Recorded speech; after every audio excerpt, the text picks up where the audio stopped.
Et donc, on va finir avec cette dernière partie. On arrive à la clôture pratiquement. Et là, on a Delphine Navo qui va être avec moi. Donc, je vais d'abord faire rapidement. Alors, je vais aller vraiment très vite sur cette partie que je devais faire normalement avec Delphine en 10 minutes, mais nous le ferons en 2-3 minutes pour laisser le mot de conclusion à Tchèque et finir dans les temps, à 16 heures, comme on avait prévu. Alors, Mathieu, est-ce que tu peux, voilà, slide, est-ce que rapidement, vous avez vu tout ce qui a été fait depuis le fin août? Nous avons encore des temps il nous reste encore 3 mois, hein. On a jusqu'à fin d'année. On a sur nos 3 axes encore pas mal de choses à faire. Vous voyez qu'on a quelques missions en Afrique et en Europe aussi, et une présence dans un certain nombre de temps forts, de conférences sur l'axe engagé. Sur l'axe innové, on a 2 temps, voire 3 temps très forts dont je voudrais vous parler parce que c'est vraiment important qu'on soit le plus grand nombre à être engagé dans donc sur le challenge Octobre Rose, marchons contre le cancer, qui est un challenge qui est lancé avec l'application Starter. On vous dira d'ailleurs comment faire pour télécharger ça, parce que ce challenge a lieu, si je ne me trompe pas, du 23 au 29 novembre. Voilà, on va revenir ensuite sur notre première slide pour rappeler que ce Octobre, challenge… Eric. Ah, pardon. 29 octobre. Oui, pardon. Du 23 au 29 octobre 2023. Donc, c'est la semaine prochaine, en fait. Donc, c'est maintenant qu'il faut vous inscrire. Allez scanner au maximum le QR code qui est là. Vous allez atterrir sur la page. Et d'ailleurs, même ceux qui sont en ligne, scannez. Vous allez aller sur la page de la campagne. Et sur cette page, normalement, Mathieu et Adama ont préparé une belle, bonne comment dire, présentation qui va vous guider sur comment télécharger l'application. Le principe est simple, c'est marchons, faisons un maximum de pas contre le cancer, individuellement, bien sûr, ça nous fera du bien physiquement pour notre santé, mais surtout collectivement, nous allons compter le nombre de pas, les transformer en kilomètres et pouvoir communiquer sur le nombre de kilomètres parcourus sur l'ensemble de la semaine. Nous allons récompenser les équipes, la meilleure équipe, et voir les meilleurs. Alors, il n'y a pas grand-chose à gagner, hein. Vous allez gagner une panoplie santé en entreprise, par exemple. Vous voyez, une belle panoplie qu'a Mathieu ou d'autres pour pouvoir faire du sport le week-end. Et nous avons un kit palu pour le deuxième, et ainsi de suite. Donc, challenge de pas, du team building, de la prévention, de l'innovation avec Octobre Rose. On va passer au deuxième. Alors, celui-là, il est vraiment, pour nous, c'est pas l'Everest, hein, mais au début, quand on a lancé ça, on s'est dit, est-ce qu'on va y arriver? Et en fait, moi, je suis très content d'une chose, c'est qu'on a, ça y est, le hackathon spécial OneHealth qui est là. On a lancé l'appel à candidature il y a un mois. On a reçu 19 candidatures. Je suis vraiment, avec Clémentine qui est là, très heureux qu'on ait pu réunir avec toute l'aide d'Adama, de tous les explorateurs de 7 pays, les 19 candidatures. On a commencé à regarder, les projets, ils sont très bien. C'est quoi l'idée? C'est qu'on aura des équipes dans ces pays-là. Alors, il y en a peut-être un peu moins au Burkina, parce qu'on a reçu beaucoup. Adama a fait un travail, on le voit d'ailleurs, remarquable au Burkina, parce qu'à lui seul, il a ramené 9 équipes. Non, on dit, Adama, là, tu en as trop, il va falloir voir un petit peu si vraiment toutes ces équipes on peut les emmener. Mais voilà, l'idée, c'était d'emmener ces personnes à travailler en équipe avec des compétences pluridisciplinaires sur des solutions numériques qui adressent les défis du changement climatique, de la pollution de l'air, des maladies liées à l'eau, de la sécurité alimentaire. Ça nous promet de beaux projets, je vous assure. On va faire la finale, la sélection des 4 le 6 novembre à Paris Santé Campus, à l'invitation de Clémentine. Et on a un beau jury aussi pour sortir 4 finalistes de ce challenge qu'on va emmener, on va accompagner pendant un an. Les 4 finalistes vont gagner une petite somme quand même, on leur donne 5 000 € chacun aux 4, et on les accompagne pendant un an avec du coaching pour développer les solutions les mettre en face d'investisseurs, parce qu'on travaille avec beaucoup, le MEDEF International est partenaire, la Chambre des commerces. Alors, il est où, Fabrice? Il est parti. Fabrice, voilà, un de nos partenaires avec l'Union européenne qui est chargé d'innovation. Fabrice, tu vas venir tout à l'heure sur scène, d'ailleurs, à la fin pour la partie clôture. Et puis, l'idée, c'est qu'on fasse vraiment émerger ces solutions à partir d'entrepreneurs voilà, de start-up et qui travaillent avec leur ministère de la Santé, avec les autorités de leur pays. Les maladies contre les moustiques aussi, très présentes dans ça. Donc voilà les étapes. On vous demande de suivre ça parce que ça va être, je pense, assez génial et intéressant en termes de production et surtout d'accompagnement, puisqu'on va aller avec les 4 finalistes à l'année prochaine au Forum Afrique RSE Santé, qui aura lieu le 7 novembre, commencez à le noter, hein, 7 novembre 2024 à Abidjan. Donc, ce sera un forum Afrique, le premier du genre, 40 pays connectés, 750 partenaires présents, enfin, participants présents l'année prochaine. Et c'est maintenant que ça se prépare. Est-ce qu'on peut passer à la slide suivante? Alors, 2024, on va faire simple, mais on va suivre notre feuille de route parce que finalement, elle n'est pas si mal que ça. On ne s'y perd pas trop, ça nous concentre sur des objectifs très précis et on peut rendre des résultats. Engagés, donc on va mettre en place des plateformes nationales d'engagement des chefs d'entreprise, un peu à l'image de ce que Serge Ollier fait en Côte d'Ivoire. Dans tous les pays où il y a des chefs de projet, l'idée c'est d'avoir un petit club d'entreprise, de chefs d'entreprise qui anime en fait dans le pays tout ce qui est action santé en entreprise, qui témoigne, qui fasse voilà, des retours. On va faire un baromètre RSE et santé.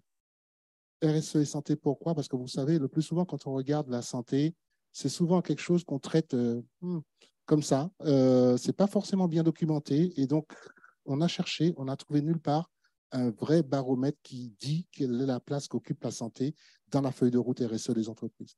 Donc ça, aujourd'hui, et puis parce qu'il y a une évolution réglementaire, CSRD, etc., etc., etc., plein devoir de vigilance, enfin, je vous passe tout le truc, qui nous oblige, enfin, nous amène à penser qu'un baromètre comme ça va être important aussi pour une chose, c'est identifier les entreprises qui développent des bonnes pratiques et qui peuvent servir aussi à leur secteur et qui peuvent inspirer d'autres. L'innovation, ça va passer par des webcasts que nous avons commencé à faire, mais que nous allons continuer. Nous allons être présents à l'invitation de quelques grandes organisations qui travaillent dans le domaine de la tech. Donc, il y a le CES, qui est l'équivalent du Vivatech, mais aux États-Unis. Cannes Next, où il y a un festival sur comment le cinéma peut participer à la sensibilisation. Et on a parlé de campagne digitale tout à l'heure. Donc, nous, on a besoin de voir comment aussi on peut travailler avec des gens du monde du cinéma pour faire de la sensibilisation grand public. Il y a ce qu'on peut faire avec les caravanes, ça reste de la proximité, mais on a aussi, avec l'OMS et avec des partenaires, l'idée, on ne va pas y aller seul, hein, mais l'idée de ça. Donc, et évidemment, les JO 2024, quelqu'un a parlé de sport santé.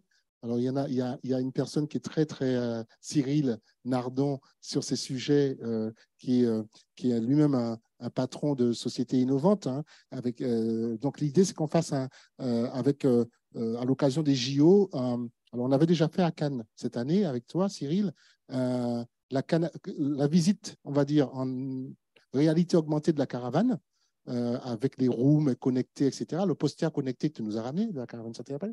Mais là, on va faire un village de la prévention sport santé à Paris à l'occasion des JO.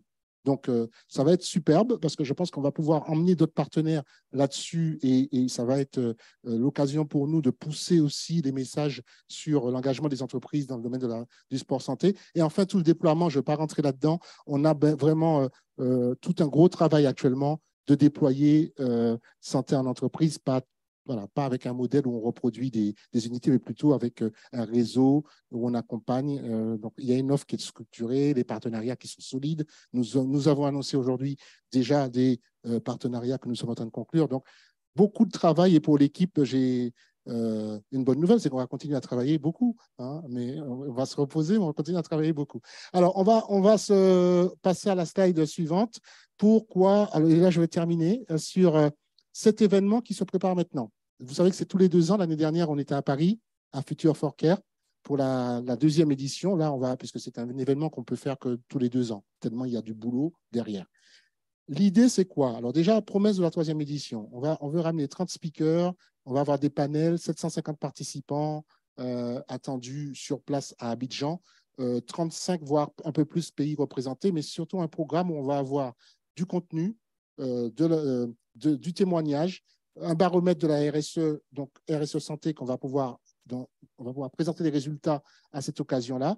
Moi, j'aimerais beaucoup que toute l'équipe de chefs de projet soit présent à cette occasion. Donc, on va emmener tout le monde, voilà, avec les chefs de projet aussi basés en Afrique qu'on a entendu aujourd'hui, parce que tout ce monde-là, on travaille beaucoup, mais de manière distancielle, en distanciel. Hein. On n'a jamais vraiment l'opportunité de se rencontrer en présentiel.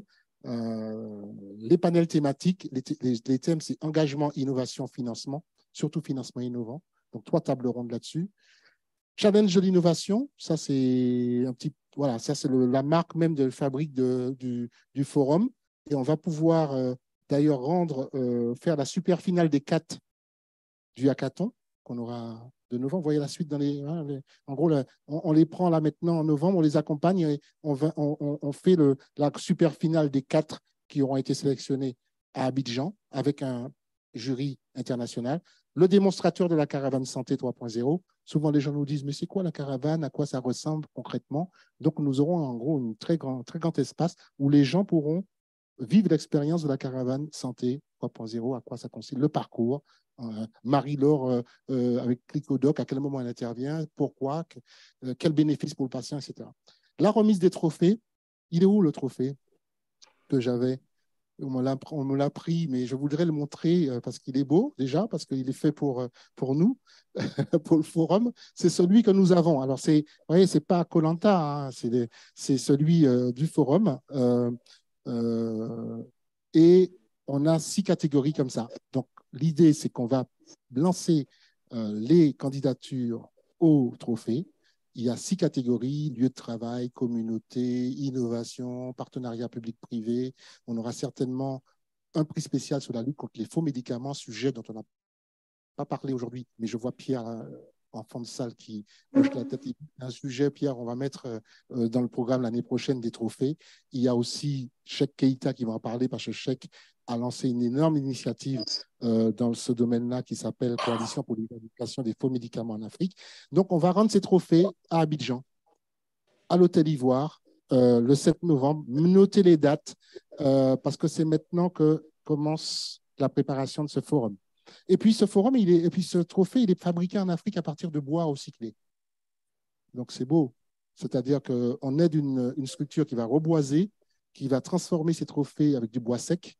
Et ils nous ont créé pour nous, pour le forum, ce beau trophée que certains ont déjà reçu en 2022. Donc voilà, si vous voulez, celui-là, c'est le mien, c'est le prix spécial, vous voyez, il y a pas...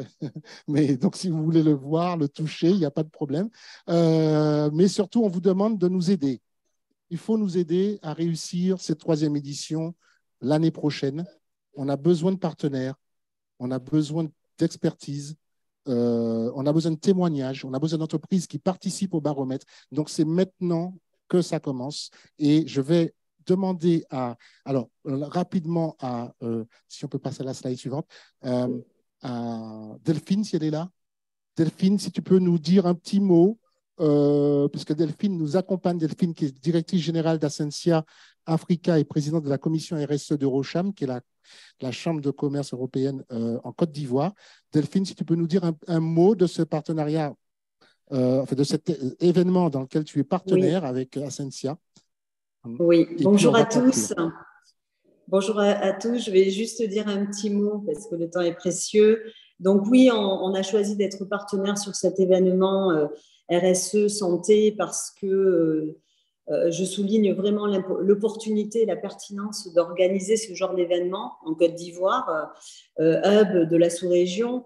Et on est dans un contexte extrêmement dynamique sur ces questions-là, la RSE, développement durable.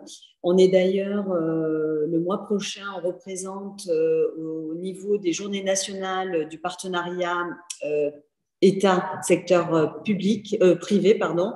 On représente le secteur privé avec Eurocham. Et donc, j'en ai profité pour initier que la santé soit un des des moteurs sur les panels. Et donc, j'en suis ravie également. Donc, Eric sera avec nous lors de ces journées-là. Donc, vraiment, c'est pertinent. Et donc, c'est pour cette raison que nous sommes partenaires et que nous allons accompagner cet événement le 7 novembre 2024. Merci, merci. On va t'applaudir parce que j'ai aussi, dans tous les gens